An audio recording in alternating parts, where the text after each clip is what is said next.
It's the last race before the proper summer break. It's returning to the site of McLaren's first proper dominance in this current spell, and we could see another wet, dry weekend. Welcome to the Hungarian Grand Prix. And we'll start off with the schedule as I always do, and this time around, remember, we take off an hour to get to UK time. F3, F2 and the Porsche Super Cup will be supporting, and it is a standard weekend, no sprint this weekend for F1. That means that F3 practice starts at 9:55 local time on the Friday, followed by F2 practice at 11:05 local time. F1 FP1 is at 1:30 local time, that is 12:30 UK time, followed by F3 qualifying at 3 PM local, F2 qualifying at 3:55 local, and FP2 at 5 PM local, 4 PM UK. You then have Porsche Super Cup at 6:25 local, and that rounds off the Friday action. Saturday opens at 10:05 local time with the F3 Sprint, that's 9:05 UK, followed by Super Cup qualifying 11:20. FP3 for F1 is at 12:30 local, 11:30 UK, followed by the F2 Sprint at 2:15 local, 1:15 UK, and then we have F1 qualifying 4 PM local time, 3 PM UK time. And then we get that to wrap up the Saturday action. Sunday will open with F3 feature at 8:30 local time, 7:30 UK time. Very early start for British viewers, followed by the F2 feature at 10 o'clock local time, 9 AM UK. The Super Cup race will be 11:45 local time, 10:45 UK. Followed by the Grand Prix, starting at 3 PM local time, 2 PM UK time.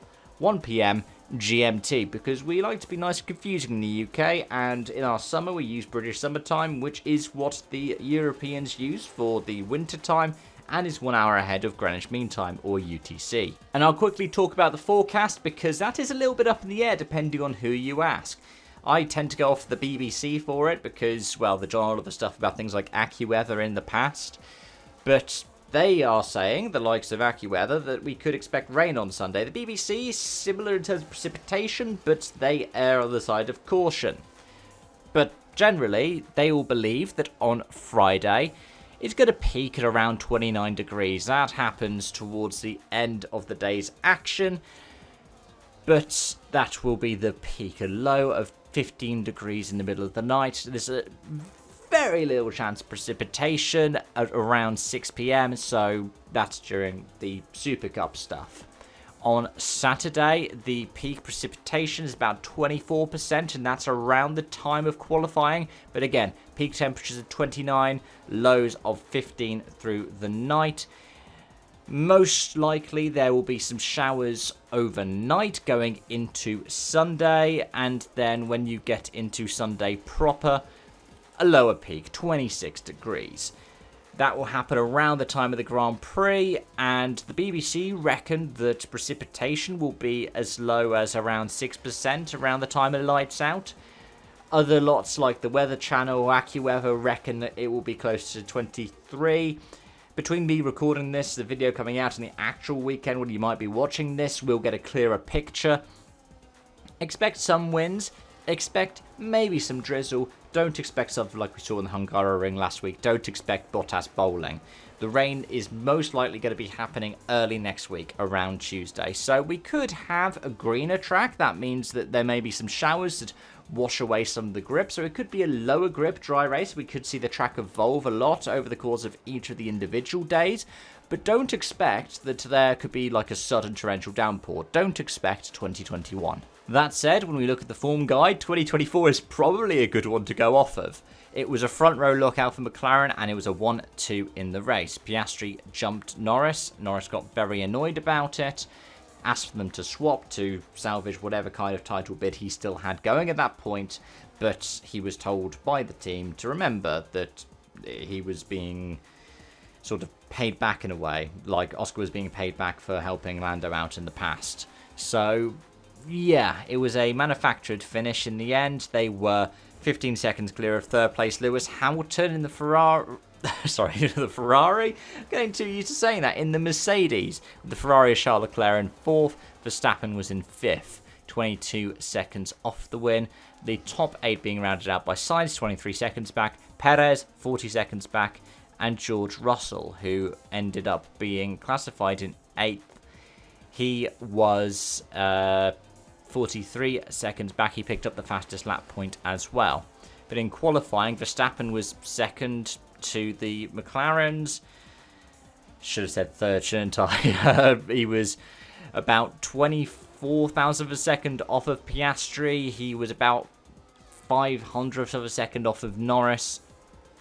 But then he was clear of Sainz, Hamilton, Leclerc, Alonso, Stroll, Ricciardo and Tsunoda rounded out the top 10 on that day. Russell was out in Q1, which made his climb up to 8th quite impressive. Which means, I guess, the question is, who are the ones to watch?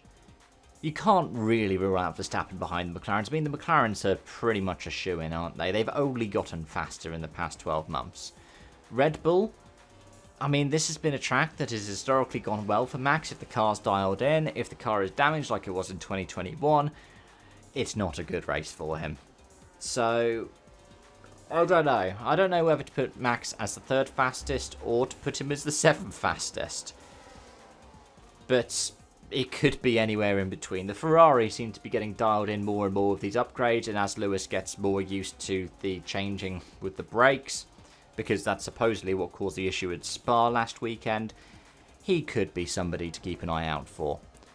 I would say that Leclerc is likely to be up there as well. Whether or not he'll be on the podium or not depends on how Mercedes performs.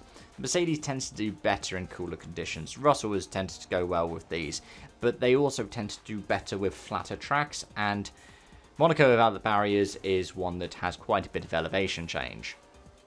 That said, it has historically been a good hunting ground for Mercedes as well. So you could expect that Mercedes does well, but it all depends on how these upgrades are performing for the different drivers. Tsunoda did well when he got the upgraded stuff for the Red Bull. The results last weekend didn't really exemplify how much he had improved over the course of the weekend. So we could end up seeing the top 8 be, well, the top 4 teams.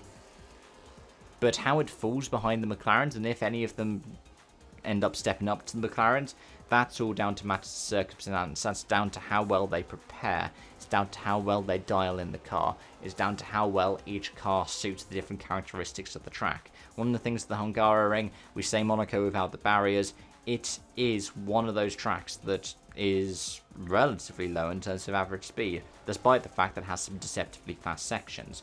You've got that quick back and forth in Sector 2, as well as some of the slower bits in Sector 2 as well. Sector 3 has some gradual changes of direction. It has the 90 right and it has the 2 hairpins that round out the lap. Sector 1 has the 2 hairpins that open the lap, and then the fast bit through 3 and the run down towards 4. So you could expect, say, the Mercedes does well in Sector 3, the Red Bull does well in Sector 1, the Ferrari does well in Sector 2, and the McLaren is the best all-rounder, and it could even be the fastest in all 3 sectors. That's what I would say we could look out for this weekend. Either way, folks, those are my thoughts, those are my observations, those are my feelings. Thank you so much for watching and joining, and, well, I hope to see you either towards the tail end of this week or early next week for my review. Until then, it's bye-bye for now.